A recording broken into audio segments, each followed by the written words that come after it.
Salut la famille, comment allez-vous? J'espère que vous allez super bien et j'espère que ma vidéo vous trouve en parfaite santé. Aujourd'hui, nous allons apprendre comment entrer dans le BIOS menu d'un Pro et d'un PC, le nouveau ThinkPad. Comme vous le voyez ici, comment entrer dans le BIOS menu.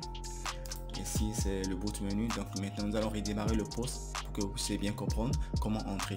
Donc pour redémarrer le poste, je vous conseille vivement d'appuyer sur la touche, sur le bouton d'alimentation pendant longtemps. Lorsque vous faites comme ça, lorsque vous appuyez sur le bouton d'alimentation pendant longtemps, ça permet de faire sortir en même temps le boot menu. Donc je le fais, j'appuie pendant longtemps pour éteindre.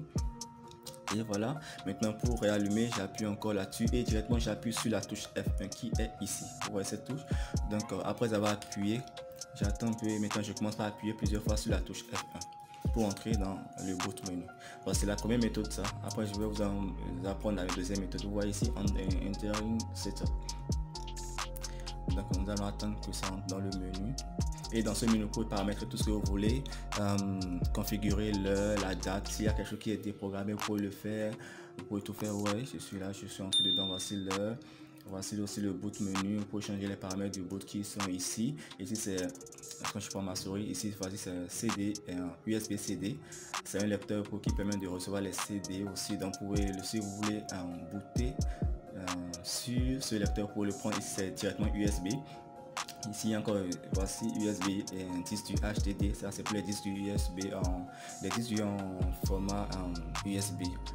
Donc, de toute façon, il y a beaucoup de formes de disques en format USB ou bien en forme de USB. Donc, ça dépend. Ici, c'est USB directement. Si vous voulez le mettre en première position pour booter, vous faites comme ça seulement et vous faites F10 pour sauvegarder les changements. Moi, je ne veux rien faire de tout cela, donc je le ramène en sa position. Donc, voilà la première méthode. Donc je vais appuyer sur F10 pour enregistrer pour quitter. Voilà. Maintenant je vais entrer maintenant dans le boot encore par la deuxième méthode. Donc j'appuie, non, ça s'est allumé de lui-même. On attend un peu. Ici maintenant j'appuie sur entrée pour entrer dans le setup. Où est-ce que je presse Enter? Donc je l'ai appuyé pour entrer dans le boot menu. Je me demande que je n'ai pas bien appuyé, donc je rééteins le poste.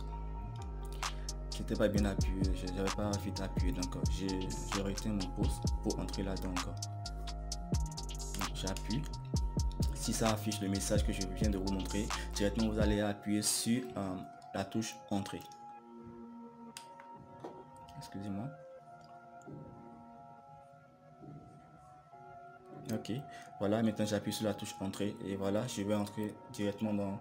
Et si ça me demande quoi, press on to have the following key to continue, d'appuyer chapeau normal to resume normal setup ou bien F1 to entrer. Bien, j'appuie sur F1 encore. Je peux appuyer n'importe quelle touche qu'il m'a dit. Ça dépend de quoi, dans quoi je peux entrer directement. Si je prends par là, je peux directement entrer dans le boot menu ou il suffit juste de lire et pour voir la touche qui me convient. Donc voilà, merci beaucoup de m'avoir suivi, c'est vraiment simple. Ici c'est un PC, le nouveau ThinkPad 8e génération. Donc voilà, je vous ai montré directement comment entrer dedans. Donc à vous de vous mettre en application et si vous avez aussi des préoccupations, veuillez laisser cela en commentaire et je pourrai les lire et les répondre. Et n'oubliez pas aussi de vous abonner, c'est un acte de générosité, je sais que vous le ferez et que vous êtes vraiment généreux. Merci beaucoup de m'avoir suivi du début jusqu'à la fin et rendez-vous pour d'autres vidéos.